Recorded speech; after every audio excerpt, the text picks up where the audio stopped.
This session, we're going to discuss what are the 12 Department of Labor cybersecurity best practices in plain English. Now, imagine you're building a house. You wouldn't just throw up 4 walls and hope for the best. You'd start with blueprints. You'd put locks on the doors. You'd have insurance in case of a fire or other issue, and you keep records to prove that everything was done right. Cybersecurity for pension and health funds works the same way. The Department of Labor has 12 best practices every fund is expected to follow. And the good news is they fit pretty neatly into 4 buckets that you can actually remember: plan, protect, prepare, improve. Now let's walk through this. First is plan. This is the blueprint stage.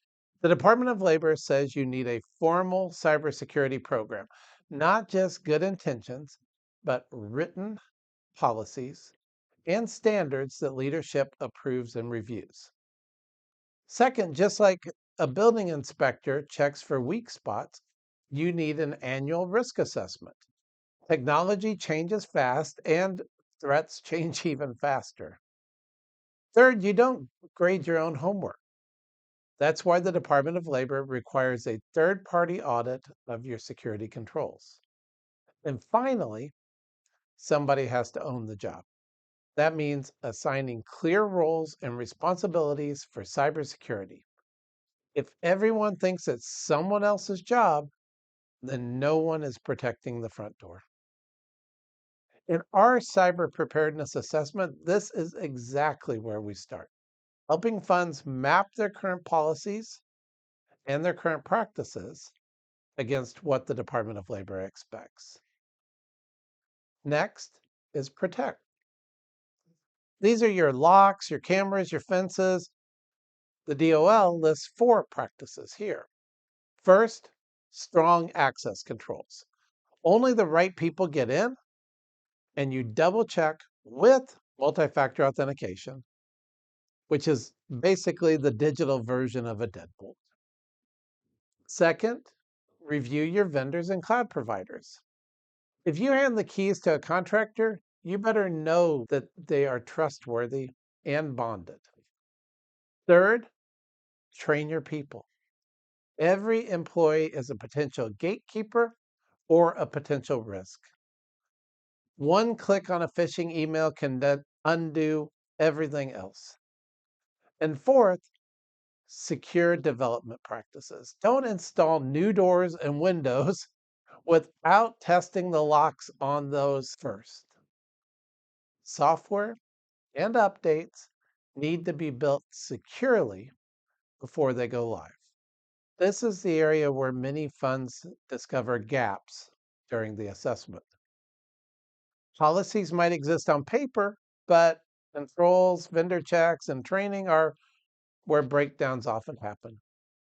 Protect is about turning those policies into daily practices. The third bucket is prepare. Even the best built house needs insurance and escape plan. The Department of Labor highlights 3 things here. First, the Business Resilience Program. Think of this as your fire drill, your disaster recovery, and the incident response plan. Second, encrypting sensitive data. Whether it's stored in a filing cabinet or traveling over the internet, keep it scrambled, keep it encrypted so it's useless to thieves. And third, technical controls like firewalls, antivirus, patching, backup. These are the smoke alarms and sprinkler systems of cybersecurity. In our cybersecure program, Prepare is where we help funds not just react, but to have the infrastructure put in place to be able to bounce back quickly when something goes wrong. Because unfortunately, in cybersecurity, it's not if an incident happens, but when an incident happens, and how do we keep an incident from becoming a breach. Finally, our fourth is proof. It's not enough to hope you're secure, you have to be able to show it. The Department of Labor says When a cyber incident happens, you must respond quickly, you must notify the right people and fix the problem. But governance goes beyond reaction. It's also about proving on an ongoing basis that you're on top of cybersecurity. That means quarterly business reviews where trustees see updates on security posture and risks.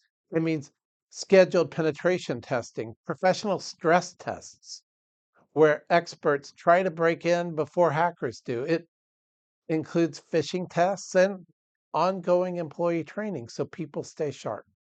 And some funds even run what's called tabletop exercise. Think of it like a fire drill for your board and staff, walking through how you respond step by step, who does what when an attack happens. All of these activities aren't just extra credit, they're the backbone of governance.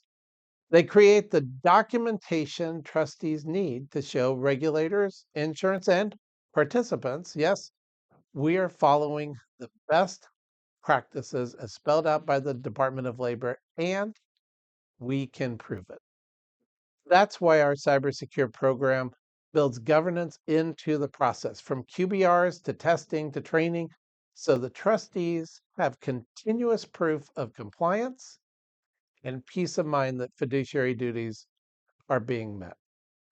So there you have it, the 12 best practices in 4 buckets: plan, protect, prepare, prove.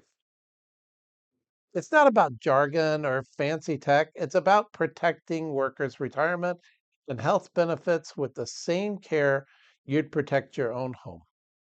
And for trustees and administrators, it's more than an IT checklist. It's a fiduciary governance responsibility. If you're wondering how your fund measures up, the best place to start is with the Cyber Preparedness Assessment. Not only does it show you where you stand, it's a roadmap to getting all 12 best practices and the governance to back them up started and in place. If you want even a lighter first step, we've put together a self-assessment that you can do on your own. Very simple questions with select answers that you can score and find out where you stand on your cybersecurity preparedness. If you'd like a copy of that, just reach out to us. We'd be happy to send that to you absolutely free.